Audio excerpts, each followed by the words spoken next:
Hi everyone, welcome to the Family Matters Show.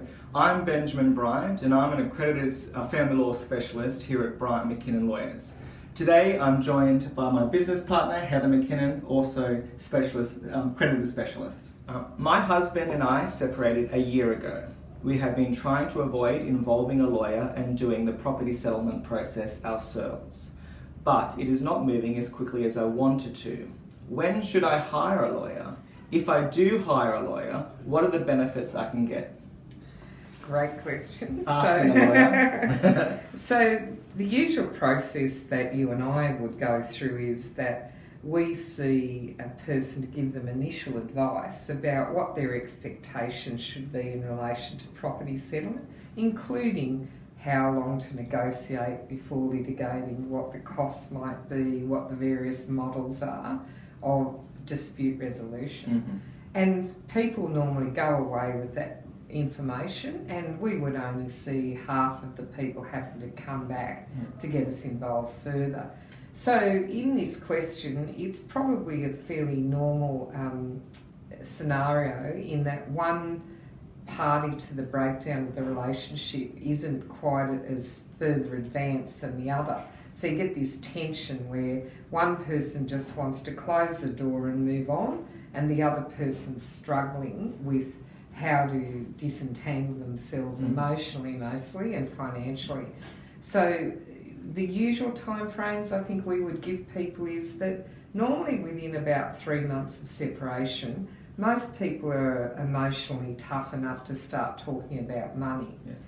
If you aren't able to get sort of a meeting of the minds 6 months after separation, then probably it is time to look at whether lawyers can assist. Mm-hmm. So that's a general rule of thumb. Yeah. And a lot of it is about the property market. Most Australians that we see have superannuation and one house.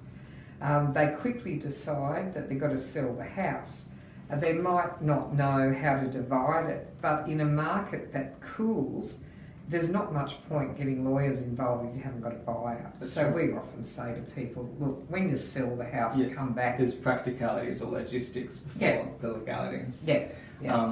I think it's also important that when about choosing a lawyer, okay, what lawyer is right for you? Because of course, lawyers, being a lawyer, there's so many different aspects of law, so many different areas of law, okay, and you have lawyers that focus on crime, focus on family, focus on different parts, and of course you have the general lawyers, okay, and so you might want someone that's, for example, an accredited family law specialist if your matter's complex, or you just want advice from someone that has the requisite knowledge and experience. Also, another thing to remember is the type of lawyer or stuff that you hear from friends, because that's a lot of people's first point of contact, apart from this show, of course, is speaking with friends and family and their experiences and what happened in their property settlement and things like that.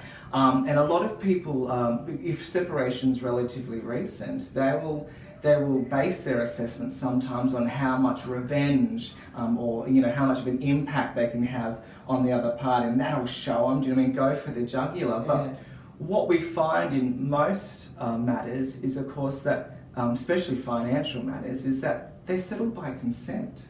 Okay, with your ex-partner who you're trying to decimate today and go for the jugular today, tomorrow you might have to reach an agreement with them, because going to court especially is so significant, there's such a huge thing in terms of time and costs and the emotional involvement and things like that. So perhaps getting a lawyer that's going for the jugular and getting that emotional response that you need might not be the best, for your situation. Yeah, and it truly is the case that in the throes of separation, that's why we try and slow it down when we see people.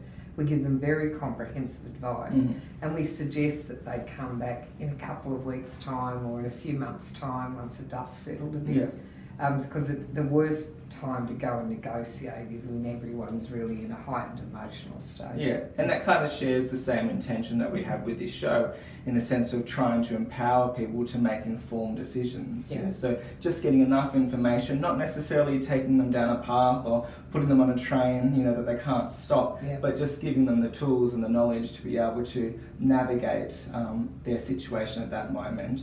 But then, of course, have the confidence to engage us, when they need to. Yeah, exactly right.